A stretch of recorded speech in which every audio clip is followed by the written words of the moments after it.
Good morning everyone, welcome to my another blog. এখন বাজে সকাল 7টা, আর সকাল সকাল আমরা তিনজন মিলে বেরিয়ে পড়েছি কালীঘাটের উদ্দেশ্যে। হ্যাঁ ভাই, কালীঘাটে যাব, পুজো দিতে যাবো।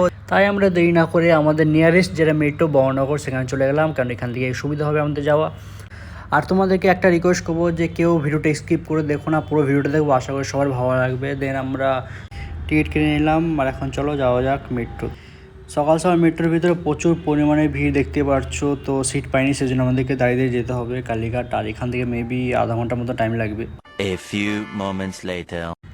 অ্যাট লাস্ট আমরা কালীঘাটে পৌঁছে গেছি, আর এটা আমার ফার্স্ট টাইম কালীঘাটে আসা। তো আমাদেরকে ফার্স্ট অফ অল আমাদেরকে ব্যাগ রাখতে হবে, চপ্পল রাখতে হবে। দেন তারপরে কাকুটাকে বললে একটা পুজোর ডালি সাজিয়ে দিতে, তো পুজোর ডালিটা সাজিয়ে দিচ্ছে খুব সুন্দর করে।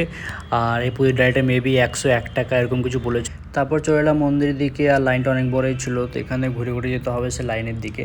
তো তোমাদেরকে একটা কথা বলে রাখি, যারা যারা কালীঘাটে আসবে তারা প্লিজ সবাইকে জিজ্ঞেস করে আসবে, কেন কি এখানে প্রচুর পরিমাণে ফ্রড হয়, আমাদের সাথে হতে হতে আমরা বেঁচেছি। তো যারা যারা আসবে একটু জিজ্ঞেস করে আসবে, তাহলে তোমাদের সুবিধা হবে এখানে আসতে, তাহলে ফ্রডটা তোমাদেরকে ফেস করতে হবে না। যাই হোক, তারপর আমরা তিনজনের লাইনে দাঁড়িয়ে যাই।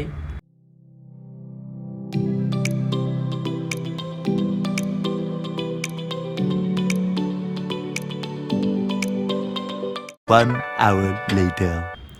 অ্যাট লাস্ট ঘন্টাখানিক পর আমাদের পুজো কমপ্লিট হয়ে যায়, আর প্রচণ্ড রোদ গরম ছিল, দেখতে পাচ্ছি পুরো ঘেমে গিয়েছি।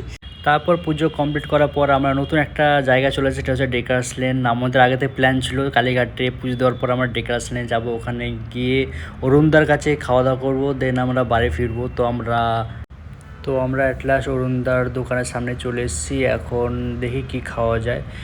এসে দেখি একদম গরম গরম পোলাও, তো দেখি আর লোভ সামলাতে পারছিলাম না, কিন্তু পোলাও খাওয়ার ইচ্ছা ছিল না আমার। তো আমি অর্ডার করেছিলাম 3টে কুলচা আর মাটার পনির, যেহেতু আমার এটা খাওয়া হয়নি। তো এর আগে আমি আরেকবার এসেছিলাম এখানে, তো আমি তখন খেয়েছিলাম কুলচা আর পনির ভর্তা, ওটাও বেশ ভালো খেতে। আর দেখতে পাচ্ছ, ওহ, দেখে পুরো মাটার পনিরটাও বেশ ভালো ছিল খেতে। তো খাওয়া দাওয়ার পরে আমরা চলে যাই অরুণদার কাছে এসে না সেলফি তুলে তো হয় না, তাই সেলফি তুলে এলাম। তো আজকে এই পর্যন্ত, দেখা হচ্ছে পরে ব্লগে, টাটা।